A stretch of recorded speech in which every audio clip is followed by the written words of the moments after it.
answer prayer, mga kapatid. Praise God, Ibero. Praise God, sa hirap na tinalas sa trabaho. Talaga napakit magtrabaho, Brad. Praise God, pero sabi nga, lahat magagawa natin alang-alang sa Panginoon. Praise God, for the ministry, kaya tayo nagtatrabaho. Ang purpose natin dito, pagtatrabaho tayo, for the ministry. Lagi yun ang pray ko, kaya Lord, kaya umalis ako sa bahay para magtrabaho. Hindi akong trabaho para sa pamilya ko. For the ministry. Kasi pag sinabi mo, minuna mo for the ministry, ang blessing nandun eh. Sa pamilya. Amen. Right. Kahit anong sabi nga, kahit anong hirap ng trabaho, kagaya ng aking anak buhay, kung gumagawa ng kikitain ko, pag sinabi ko for the ministry, hindi niya ako pinagkakaita ng pagkabala. Laging nandun, mga kapatid, sabi ng Lord Toby, kung maghahanggat ka nga ng sobra-sobra, iwanan mo ministry. May pagkakalob sa iyo, pero magiging one-fold being ka na lang, mga kapatid. Yes, yes. Pag nangyari yun. Pero tayo double being, kaya sapat ang biyaya ng Diyos. Sinabi naman talaga niya yun. Sapat ang biyaya niya sa araw-araw. Kaya ako'y natutuwa, lalo na nung birthday ni Pastor, sapagkat doon ko nakita yung sagot ko ba yung MC. Pero nandun ako sa harapan, blessing pa lang, mga kapatid. Nakita mo kung paano sumuporta. Mahal na mahal pala ng mga iba yung mga pastor natin. Amen. Mas lalo sana nating mahalin ang ating pastor. Dahil pastor natin yan. Yung iba na nakita mo lang dati. Pa rin datingan, praise God, ako blessed talaga, mga kapatid. Hallelujah. Kaya tagumpay. Sabi ko ako na magiging condition ni pastor. Sunod lang tayo, mga kapatid. Alam naman natin yung pagpapala yun. Praise God. Kung ano, kailangan natin ng sumuporta. Sabi ka ng Diyos ko, minsan, hindi naman habang panahon, magkakasama tayo. May panahon din na magkakahiwalay-walay tayo. Praise God. Pero sabi ko, hanggat nandito ako sa gawain ito, hindi ako lalayo. Dahil ako naman ang padre ng pamilya. Sila naman ang susunod sa akin. Kung saan ko sila dalhin, sasama sila sa akin. Kung ayaw naman sumama sa akin, maghiwalay na kami. Hindi pwedeng Andres Desaya ako. Mabait ako, pero pag sinabi kong doon tayo, doon tayo. Pero pag hiwalay, praise God. Matigas na ang loob mo, kaya mo na, nasa iyo. Praise God. Pero sabi ko dito ako dito ako nahubo, dito ako magpapatuloy, praise God. Kahit saan naman lumipat, kahit saan man ako pupunta, iba nga, kahit malayo, nakakarating eh. Praise God. Basta gusto mo, walang dahilan eh. Talagang kailangan mo dumalaw. Kaya salamat sa Diyos at napakabuti niya at puro tagumpay nga. Kailangan mo tayo nagkakaroon ng problema pag nagmatigas tayo, mga kapatid. Pag pinahiral natin yung human spirit natin, sinulog natin ang human spirit, Kakanta. pihirit pa. Awit. Pihirit pa eh. Hindi na ako sa harapan. Pihirit pa eh. Alam niyo, mga kapatid, minsan nga, pag pinahiral mo yung human spirit, naramdaman ko yun, pinahirapan ko yung sarili ko. Pinahirapan ko yung sarili ko. Bisa kasi, mas naman yung negatibo. Sabi nga, negative ka na lang. Wala naman, mahirap na yung biyahe. Dahil kang negative eh. Kailangan na talaga positive. Amen. Praise God, di ba? Kaya, salamat sa Diyos. Kagaya na ng linggo, katapos ng ating ministry, ng birthday ni Pastor, ang biyahe ko. Sa dinami-dami naman ng makikitang driver. Ba't ako pa nakita ng manager namin? Pinarada ko ng aling taxi sa labas, dahil tanghali na ako gumarahe, dahil tanghali naman binigay sa akin ng partner ko. Kasi araw-araw na kayo natin yung manager namin, pinapasok nila yung taxi nilalabas ko. Kaya sa kalooban ng Diyos, sa butihan ng Diyos, binaba na ako. Hindi na bago na lang ako. Wala.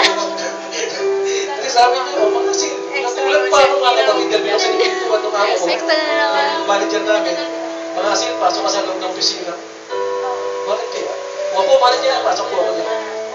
Nakala ko, sabihin ko, bakit nakalabas na ako dahil yung binitin ko yung color coding kasi may kasulatan po doon na pirmahan niya. Pag brand new dala mo, hindi ka pwede umabsent. Oo. Kung umabsent ka, babayaran mo yung bago eh. Wala naman sa loob ko na kung walang bago eh. Kung baga umiral lang yung yabang, dahil yung partner ko, binubuyo ko. Partner, kaya ba kung walang bago? Kala ko kung walang bago, bakit hindi? Talaga lang wala akong bala kumuha, kaya lang, pinatunayan ko lang na kaya kong kumuha. Nakakuha naman ako. Kaya sabi nga ni Brother Toby, tsaka ni Brother Aaron, maghanap buhay, humanap tayo ng hanap buhay na hindi tayo mag-compromise ang salita ng Diyos. Yung magagapos sa kumot na kapatid, kahit di ko. Kaya ginawa ko, color coding, pero nagkaroon trials yun, mga kapatid. Kaya sabi nung nag-MC niya manulit ko, kalooban talaga ng Diyos, nakarating kami. Talaga, Amen. struggle ako sa linggo. Hindi ko malaman kung saan kukunin yung boundary nung isang beses. Dahil na-short boundary ako. Talaga isang buong boundary, hindi ko binoundaryan, mga kapatid. Iisip pa, masabi ko, stress. Yung stress talaga, makakapot sa Nakakasakit. wala na sarili mo, mga kapatid. Dahil hindi ko malaman kung saan kukunin. Alam mo, 1,400 yung iniisip ko na yun. Saan ko kaya kukunin yung 1,400? Narili na. At hindi ko araw nang labas ko ulit yun, hindi na naman ako makakalabas. Dahil wala akong pang boundary. Pray ako, pray. Nood ako ng umaga, sabi ko, Lord, nilalapitan mo mga tao, lipuin mo na ang mga puso nila, mga Panginoon. At sa tulong ng Diyos, pagpunta ko ng umaga ron, praise God, binigyan nila yung hinihingi ko, mga kapatid. At binaundrihan ko yung, pero pinahal ko na sa misis ko. Hindi ko na binaypas. Kasi baka magkagulo na naman eh. Praise God. Kaya sinabi ko na yung katotohanan. Kasi gusto kong solve yung aking problema na ako lang, na wala ko nang iisipin na, kasi mag-isipin mga kami mga dahil na may sakit din yan, high blood. Kagaya nung nakaramang araw eh, nakikita ko na mahina ang katawan. Praise God. Kaya ako na lang sabi ko kaya kong solve ang problema na ako lang mag-isa. Pero hindi eh. Sabi nga nung magsama kami, nagkikisa kami. Yes. Kaya kung ano ang problema, kailangan ko sabihin sa kanya. Right. Praise God dahil praise God nandito tayo sa mensaheng ito, kailangan natin pag-manifest sa bawat isa. Kaya salamat sa Diyos, nasolve yung problema ngayon. Kaya nung dumating kami ng ito na naman, Sabado, sabi ko, lalabas ako. Praise God. At salamat naman sa Diyos at kumita naman nung bago mag-birthday ni Pastor. Kaya tuwan-tuwa ako, praise God. Kaya sabi nga ni Pastor, itong entertainment di ako iniiwan. Salamat talaga mga kapatid. Kaya sabi ko, Pastor, bautik na. Bautik na. Praise God. Pero sabi ko, hindi papayag ang Diyos. Kaya napakabuti niya. Thank Tuwan-tuwa you, ako Lord. ko mga kapatid. Dahil nakita ko ang support talaga ng mga pastor. Pagkat yung ina-expect ko mga pastor na nakilala ko nung unang pumasok tayo sa third kami, eh, hindi ko nakikita. Wala sila doon. Pero meron palang talagang tunay. Amen. Kaya yung isa nagtatampure, wala ko yung favorite pastor ko. Kaya over ka naman ko. Praise God. Kaya napakabuti ng Diyos mga kapatid. Amen. Ako yung kasiyahan ng linggo, talagang grabe, talagang tuwa-tuwa sila mga kapatid. Kung tutusin nga, alas ayaw mag-uwi yan. Pinigil na lang ni Pastor Jerry yung pagpiprinse, pero talagang gusto niya ituloy-tuloy eh. Right. Nakakita niya gabi na eh. Pero napakaganda ng muling mensahe mga kapatid. Kung isa-isahin mo, napakaganda. Kung anong plano ng Diyos sa bawat isa. Amen. Praise God. Talagang kung anong sasabihin mo sa iyong bibig, yun ang lalabas talaga eh. Kung anong maglalabas sa bibig mo, yun ang mangyayari. Yes, right. Kaya, kailangan lagi lalabas, puro positive. Yes. Kaya ayoko na ng negative. Kasi sa totoo lang ako, sa tagal ko, tinglalabas na lang ako ng pagtatrabaho ko. Lagi na ulit, kikita kaya ako. Yes. Negatibo akin. Negatibo eh. Kikita Mas talaga. naman talaga yung human spirit eh. Pero sabi nga, may wordman ka, kailangan mas naman yung wordman. Amen. Kausapin mo yung wordman. At salamat sa Diyos, tama nga, ang sakit ng isa, sakit ng kalingkingan. Hindi ko talaga magpigil ng luha ko mga kapatid, lalo na nung nakikita tayo. Praise God. Nung linggo nga nung hapon sa Marikina, praise God, hindi ko talaga akala mo, mababasa na tayo yung ko sa luha. Pero luha ng kagala, kaya ito nakita ko masasaya lahat eh. Amen. At kaya yung sinabi nga ni Mr. Blatt na hindi siya nagluto, daming tao. Nag-usap kami ni Brother Tom, Brad, bumili ka agad ng pin, wala daming tao. Wala papakain natin. Hindi ka pala dapat mawawag. Yes. Tinawag ko sa plan, sunduin namin si Joshua sa kanto ng Sion, nandun pala ang blessing. Yes. Binaba ni Joshua yung dapat kakainin ng mga bisita. Alam nyo, blessing sila, blessing si Pastor Lord na. Dahil nakita ko talaga yung D-Max, bagong-bago mga kapatid, nila Sister Tess. Samantalang hindi pa umatin yun ha, pero bless. Yes, Bless yes. ng Lord. Dahil sumusuporta sila sa dalawain ng Panginoon. Amen. Ang sasakyan nila doon, puro teka-teka muna eh. Yes. Dahil nag-catering din ako, pumasok din ako ng waiter doon, wala Sister Tess. Ang sasakyan nila doon, isang pick-up lang na talagang luma. Pero nung sindo ko nung linggo, para kunin D-Max. yung pagkain. Yes. Isuso D-Max, mga kapatid. Yes. Bagong-bago. Kaya, ang suporta ka talaga sa gawain ng Diyos. At hindi lang yun, i-share mo ang mensahe, lalo kang pagpapalagi ng Diyos. Amen. Praise Thank you. God. Kaya napakabuti ng Diyos, patuloy lang tayo mga kapatid. Huwag natin pahirapan yung sarili natin. Ha? nahihirapan na rin ako eh. Iniisip ko lang yung problema. Pag iniisip mo talagang maano ka eh. Pero kailangan, pag gising mo sa umaga, pray na pray. Amen. Praise God. Kaya, pinapasalamatan ko rin sa Diyos. Hindi ko lang kayo naimbitahan sa paghahanda ko sana ng aking anak dahil graduate na. Praise God. At may trabaho na. Hindi ko na rin kayo naimbitahan. Trabaho na. Praise God. Unang sweldo unang sweldo. Unang sweldo. Yee! Blow out daw ako.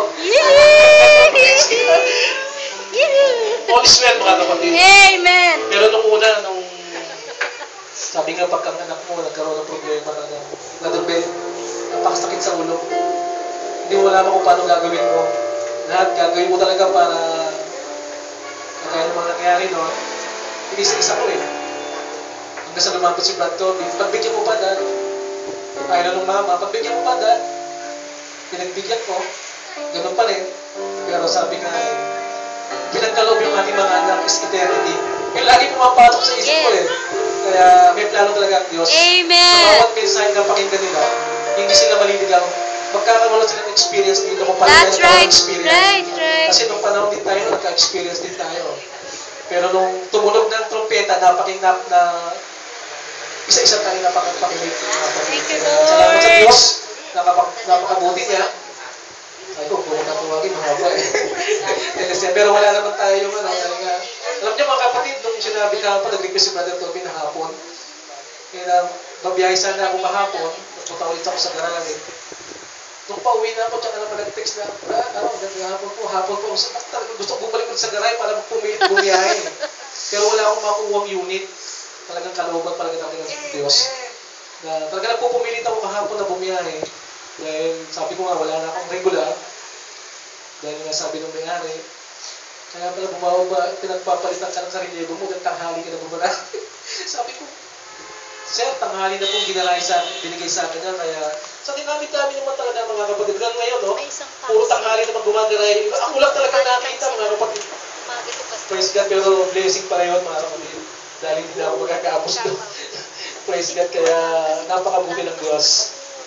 Huwag tayong mag-compromise mga kapatid sa Panginoon. Amen. Dahil pag nag-compromise ka, ikaw rin may hirapan eh. Naranasan ko na mga kapatid, nag-shopper na ako ron, kaya ayoko nang maulit. Gusto ko naman puro blessing. Pero blessing na, ayos sa kalooban ng Diyos. Kasi pag blessing na hindi kalooban ng Diyos, mahirap. Kaya salamat sa Diyos. Sabi ko nga, kung saan man ang desisyon ng pastor natin, doon ako. Praise God. Sabi nga, hindi ako lalayo sa gawain. Kung lalapit lalo ako sa gawain, dahil yun ang importante mga kapatid. Dahil napaka-blessed ng Panginoon. Nung umuwi kami ng linggo, hindi ko naman kalahin may taxi ron. Mabait naman yung taxi driver. Hindi naman, ang dami natin, kung bike sa 400, papunta pa uwi. Praise God, kaya napakabuti ng Diyos lahat. Talagang inaayos niya. Thank you, Lord. Praise God. Ito lamang po mga kapatid. Talagang Hallelujah. Hallelujah, tagumpay mga kapatid. Kaya lang talagang sabi mo hindi ko mapipigil ang luha ng kagalakan. Lalo na nung umawit si Brother Benz na ang tatay. Oh, I'm so blessed mga kapatid. Yes. Kailan ko kaya mga kasama yung dalawa kong anak. Oh, aawit. Susunod Diyos, susunod. Ngayon, pwede. Palakpakan po natin na ating Diyos. Amen. Amen! Thank you, Lord. Amen. At meron pa daw po talagang hindi talaga tayo, hindi tayo nagpapatalo sa oras. Yung kapapasalam ng MC2,